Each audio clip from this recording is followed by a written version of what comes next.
Amara looked at him and could tell that he was clearly not happy.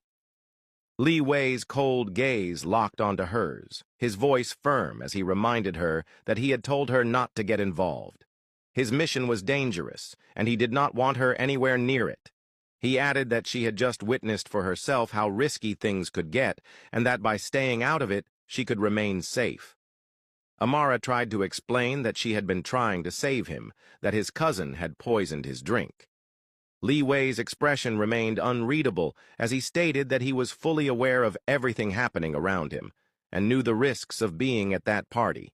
He insisted that he could handle situations his way and that she didn't need to expose herself to such danger.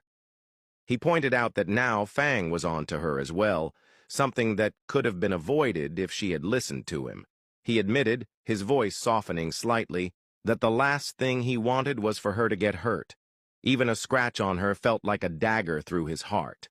He reminded her that he had spent years preparing for this mission and was aware of every dangerous possibility. It wasn't that he didn't know what was happening.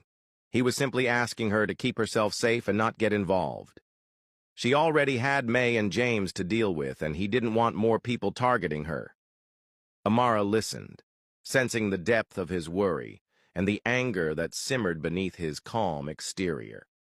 Before she could respond, Liwei turned to Master Shen and instructed him to make sure she got home safely and that everything was ready for the next step.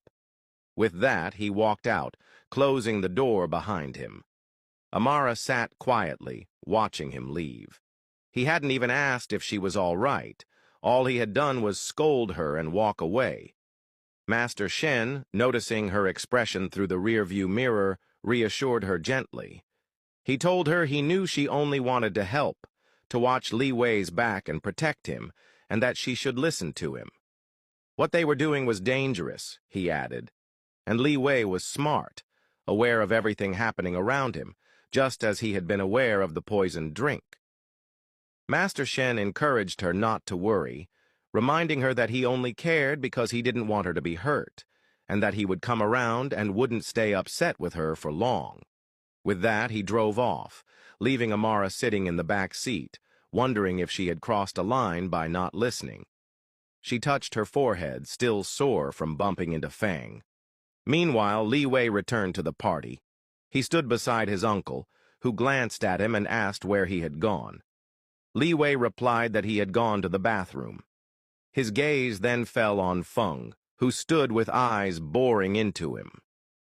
Liwei noticed the plaster on Feng's forehead and laughed lightly,